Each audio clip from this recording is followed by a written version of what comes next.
our latest edition of our Facebook Live series, Emergency Medicine, What You Need to Know. I'm Jennifer Williams, your host for today, and I am so lucky, I am, to be here with two of our most incredible physicians and my friends. I'm lucky to have them, Dr. Eric Handler, Chairman of Emergency Medicine here at CBMC, and Dr. Peter Cooley, an emergency medicine physician and director of our telemedicine program. We know having an emergency can be so stressful, so we are here to help ease any anxieties you may have, and if you do have to come into our emergency department. So let's dive in. If you have a question for Dr. Handler or Dr. Lee, or just a friendly comment, leave us a comment below. Friendly comment. And please help me welcome, no introductions needed, Dr. Handler, Dr. Lee. Yay. Round of applause. Oh, hi. Thanks for being here. Oh, well, thank you so much. Yeah, so let's go. Tell us about the work you do here. Happy Tuesday. So my name's Eric Handler. I'm one of the emergency physicians here at Cooperman Barnabas Medical Center, also the chair of the emergency department, and what we call an EPIC champion. So I help with the emergency medicine portion of our electronic health record, EPIC. Shout out to all of our EPIC friends. So I am here, this is year 19, straight out of residency. I'm also a resident of Livingston, so have a great commute to work, and love all the colleagues that I work with, Jen, the physicians, my APP colleagues, the nurses, and we have a fantastic crew in the department, and happy to be able to share that with you. Dr. Lee. I like that there's the word champion in your title. I am a champion, yes. We love that. Peter Lee, champion. How are you? I actually am one of the ER physicians. I started working here about 18 years ago. I was an ER scribe right out of college. I was Dr. Handler's scribe. Fell in love with this place, came back after residency, and been working as a attending since then. Circle of life. I also been Director of Telemedicine for our emergency medicine line, and I'm doing projects and I'm passionate about for patient satisfaction. We love that, and I appreciate you both being here. I said it in our intro. They are really two of the best, and I love spending time with them. Maybe. All right, well, we'll see how this goes. Yeah, we'll see how the rest of our interview goes. No, truly, all jokes aside. So, my first hard-hitting question for you. People obviously don't want to come to the emergency room. They'll put it off. They'll kind of say, oh, I feel like, let's see if that subsides, or, I'm going to wait a little bit longer. Let's wait till Monday. When is it Yes, time? When is that kind of drop dead point where you're like, you have to come in? Those were key words. You don't want to drop dead. No. So pretty much, anytime that you have a concern that something medically may not be going quite right, that's what we're here for in the emergency department. I have patients quite often say, I feel like I'm just wasting your time. You're not wasting my time. Even if it's just to give reassurance, that's what we're here for. Would much rather a patient come to the emergency department, me provide reassurance and let them go about their day, their life, etc., than somebody saying, I feel silly going in and then something really bad happening. We did see that with COVID as well, where, you should stay home, which was very important at the time. But even after things started to let up, people were still hesitant to come to the ED. We did see the result where people would show up sicker than pre-COVID. I agree. I mean, anytime, come by. We're here to listen, we're here to sit, we're here about what's going on, and we're here to alleviate your fears and give you that peace of mind. We might not order blood work, we might not order x-rays, but we're just here to give you peace of mind. So anytime there's a concern, we're here 24/7. You're in good hands. And what are some common conditions you do treat in the ED? I'm sure it's a wide span of things, but what are some of the main ones? I would say the top three: a lot of chest pains, a lot of abdominal pains, and a lot of maybe back pains and strokes too. So 4. But we see a lot of simple things like car accidents. Not simple, could be bad too, but a lot of cuts, bruises, stitches. But the most common chest pain, abdominal pain, and strokes are the 2-3 main complaints. And we get a good number of patients with headaches as well.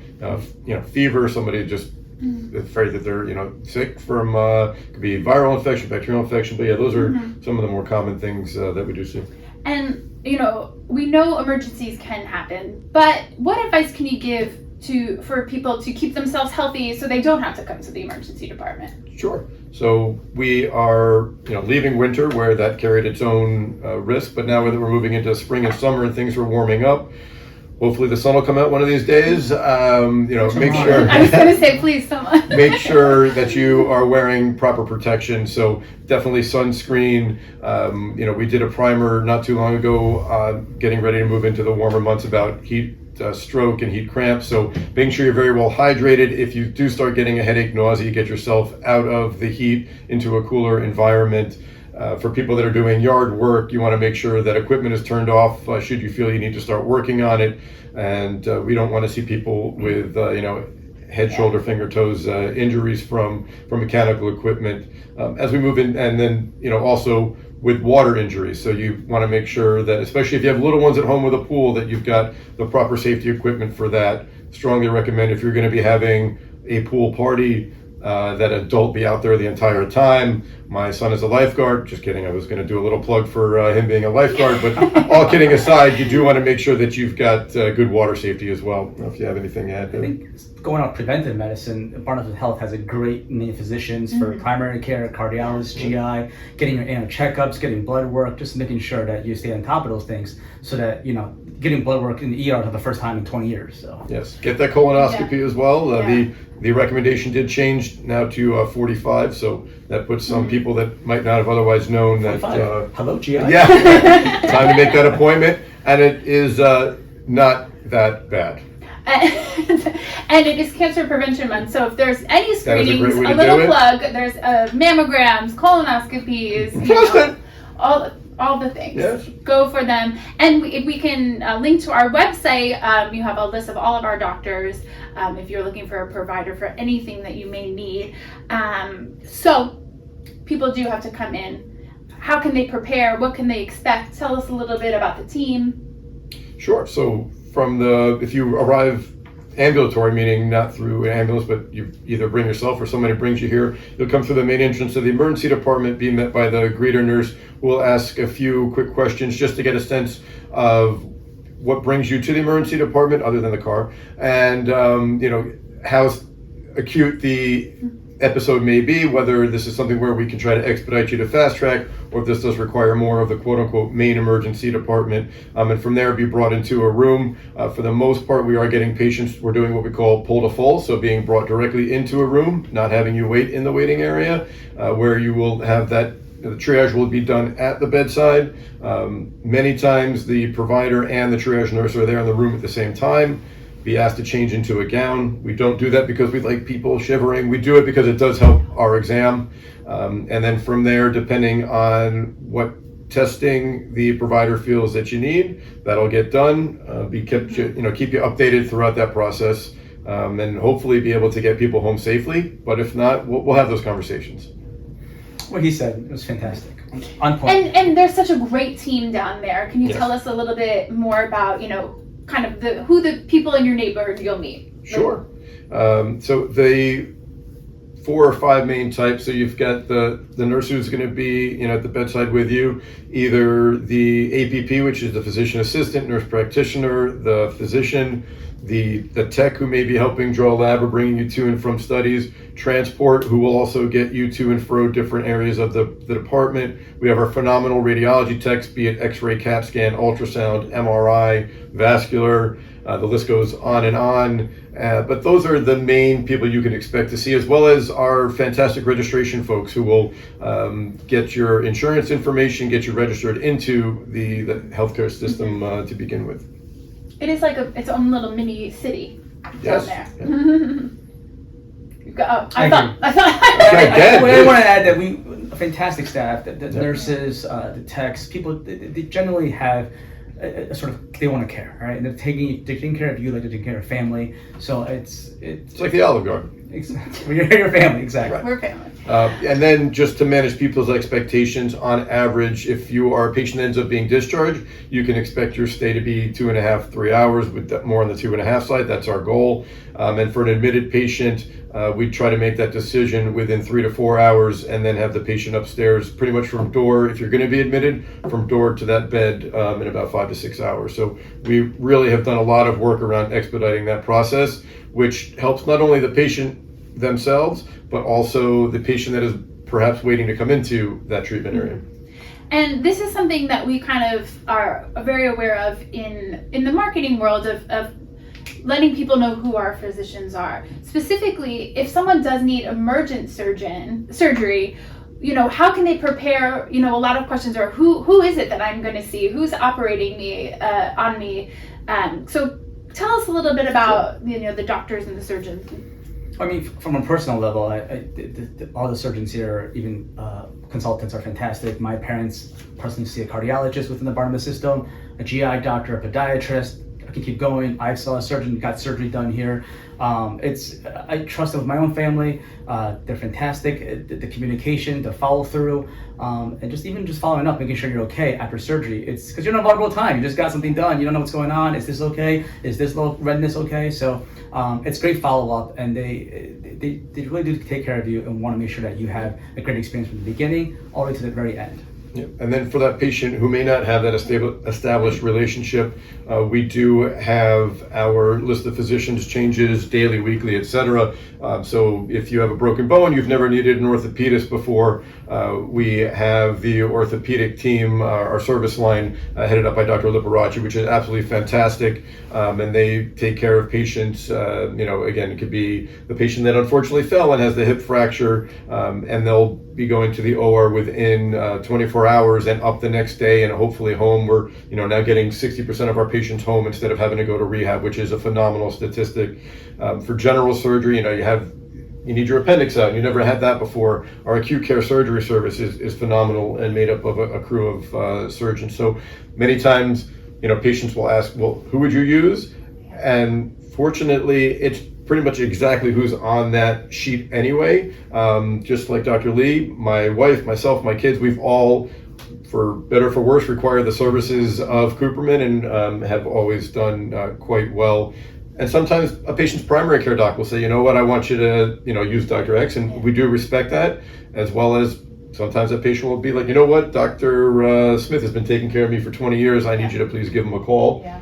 And we'll always honor that. Yeah, and it's true. It really is an incredible lineup, and you will be well taken care of. So Dr. Handler, I wanted to ask this one to you specifically. So we have significantly reduced wait times in our emergency department. Tell us about, that process and how it has positively impacted patient care. So we are extremely proud of the work that we've done around the decreased wait time from the moment a patient arrives to the emergency department. And it has been multifactorial from Maria Ponte and her leadership team on the nursing side. She's our nursing director for emergency medicine, the AVP for emergency medicine, as well as our executive suite. So the CEO, Mr. Davis, Jen O'Neill, Mike Loftus, were phenomenal and really driving the back end of that, so we could then in the emergency department work on the front end. So our goal really is to have a patient from the door into that treatment area within 15 minutes, and we're hitting that metric over 90% of the time, as well as the physician or APP getting to the bedside in an additional 15 minutes. So in total, door to provider of 30 minutes, and again, really doing well with that for the past several months. And that has just been a huge team effort. And I think that has been one of the biggest things to alleviate patient stress, is not having to sit in that waiting room and wondering, is something brewing that is not being evaluated. So that's been a huge win. It is best in class, not only in New Jersey, but nationwide. To have those times is relatively unheard of. Yeah. So we're really, really proud of that. That's amazing. And Dr. Lee, to kind of piggyback off of that, you mentioned the telemedicine program. Can you tell us a little bit more about that? Absolutely. So myself, along with our APP lead, Greg Politi, it's been, telemedicine is the future. It's a great asset to do with medicine and to kind of get patients heard and seen quicker. So if you're in one of our sites and there's a waiting room, you're not sure, am I here for the right reason? I want to see somebody, I have this concern, and you're not waiting in vain, we bring you to a room with a camera. You see one of our APP providers. We get blood work going, we get x-rays, you get a peace of mind. And so even though if you're waiting for a room, things are cooking. You got blood work cooking, you got x-rays. So we get you out in and out of the hospital faster, back to your daily life. So it's very exciting, and I think it's a great opportunity to use this in our ER waiting room, just to kind of get patients seen and heard faster, which is really what we want to do, to give you guys a peace of mind. That's great. And, we've talked about a lot of things that make our emergency department so special, but I want to give each of you that last moment, that elevator pitch of why our emergency room is so special and why people should come. And if they are hesitant, sometimes you read things online, give us that 1 minute pitch about why people should come here. It's the people, I think. A lot of I've worked at different hospitals. I was in residency at different places. I came back here because the connections I made, the friends I made, the nurses, the techs, even janitorial services, environmental services, they do it because they care. They actually enjoy their job. They want to help people, and that's what their goal was. So I think it's the people that drives me to come here, to have my family get seen here. And along the way, we made a lot of good friends and people that I trust. And so for me, the nursing staff, the people there are the ones that really make me choose Barnabas. And friends. Very true, very true. So again, I live in town. My kids were born here. My family's been treated here. But why you should trust us is because we strive wholeheartedly towards patient-centered care. We do want to enjoy coming to work.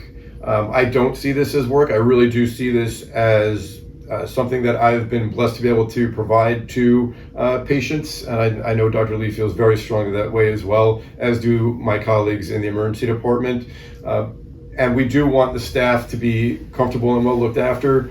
But at the end of the day, we are here for the patient, and sometimes that may mean that the staff has to stretch a little bit to make sure that the patient's well taken care of. I'm going to quote my colleague Maria Ponte, who I alluded to before. For so many years now, the most recent years, we've been practicing disaster medicine, and it really is time to get back to practicing emergency medicine, and that is truly patient-centered care. And what can we do not only from a medical standpoint for the patient, the lab work, the x-rays, et cetera, but to also make sure that we're addressing the social and mental well-being of the patient while they're with us. And I do feel strongly that we have made great strides culturally to make those changes. And I believe that we are starting to see that in the responses we get from the community as well. And we're very proud of that work. I'm sold. Even if I Come on down. Carry on, we're here. Okay, so I want to have a little fun with you guys and play a little game of fact versus fiction. We have our signs here. Okay, you ready? Fight-time. All right, first question. When I go to the emergency department, I'm going to wait hours and hours to be seen by a provider. Didn't we just? High five. Yeah, I wish I had a buzzer. It's a match. Woohoo! But yeah, we as we discussed, we've made tremendous strides in being able to get people through the process much quicker than years past.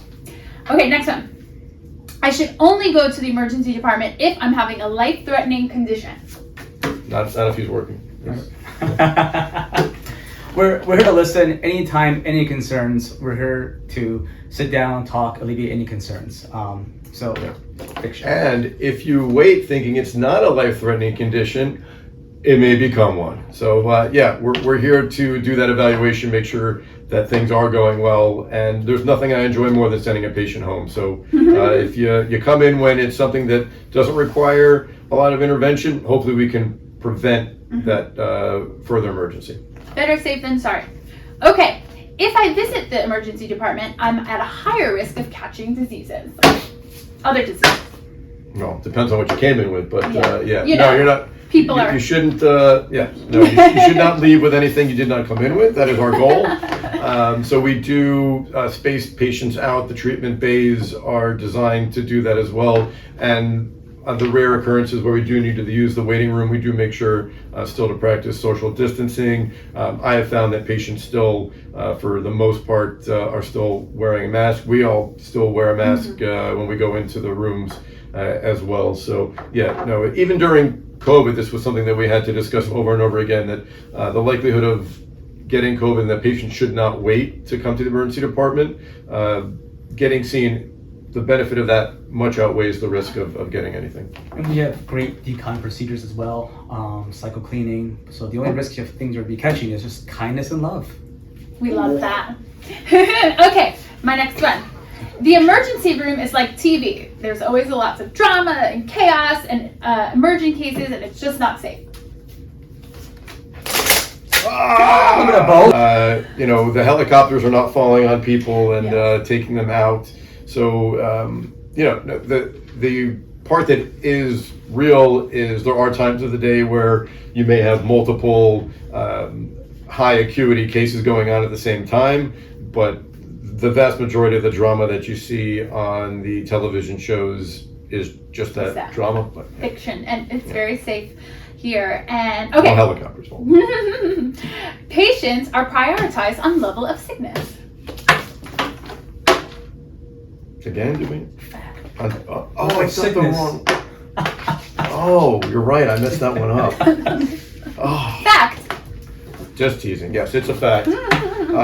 Yeah. So again, we sometimes will have patients say, you know, I just walked in and that person, you know, got just seen before me. That person, you know, may have had the EKG up front, which showed that they were actively having a heart attack, and patient B, you know, said, I closed my finger in the car door. So yes, for patient B, we understand that it's still an emergency, you're in pain, Still hurts. but life limb, we're going to send resources for the patient that may be having the heart attack in the moment. But we'll get you in. Yes, we're going to, Get you in. both patients are probably going to get to the room at the Yeah. same time anyway. Yep. Anything else? Yeah, you never want to be rushed from the waiting room to the back room. So Okay, last one. Yeah. You may not always be seen by a doctor, but rather one of our advanced practice providers. That's this one, right? The shorter one. Oh, good. Yes. What's it? What is an APP, Dr. Lee? Dr. Handler, APP is Advanced Practice Practitioner. Whoa. Oh, practitioner, Wow. sorry. Now, practitioner, provider. Is that what LPP? You know me. So those are our APNs or nurse practitioners and the physician assistants.